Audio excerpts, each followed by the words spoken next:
2012 പുത്തൻകുരിശ് സ്വദേശിയായ തങ്കച്ചന് പട്ടികജാതി വികസന വകുപ്പ് ഓട്ടോറിക്ഷ എടുക്കാൻ 1,50,000 രൂപ അനുവദിക്കുന്നത്.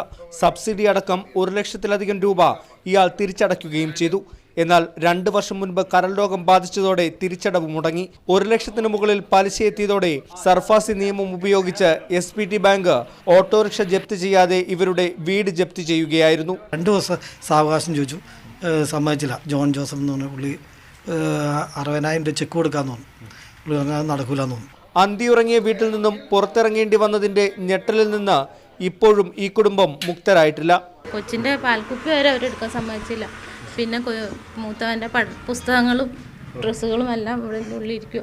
ബാക്കിയുള്ള തുക തിരിച്ചടയ്ക്കാൻ സാവകാശം തരണമെന്നാവശ്യപ്പെട്ട് പലതവണ ബാങ്കിനെ സമീപിച്ചെങ്കിലും യാതൊരു പ്രയോജനവും ഉണ്ടായില്ല. ഒരു പട്ടികജാതി വികസന വകുപ്പ് അവരുടെ ഉന്നമനത്തിന് വേണ്ടി ഓട്ടോറിക്ഷ മേടിക്കാൻ വേണ്ടിയിട്ട് കൊടുത്ത പണമാണ്. അവർക്ക് വേണമെങ്കിൽ ഓട്ടോറിക്ഷ ജപ്തി ചെയ്ത് പോകാമായിരുന്നു. അതേസമയം സർഫാസി വിരുദ്ധ സമരസമിതി ഇവരുടെ പ്രശ്നം ഏറ്റെടുത്തിട്ടുണ്ട്. Toby Johnson, media 1, Kochi.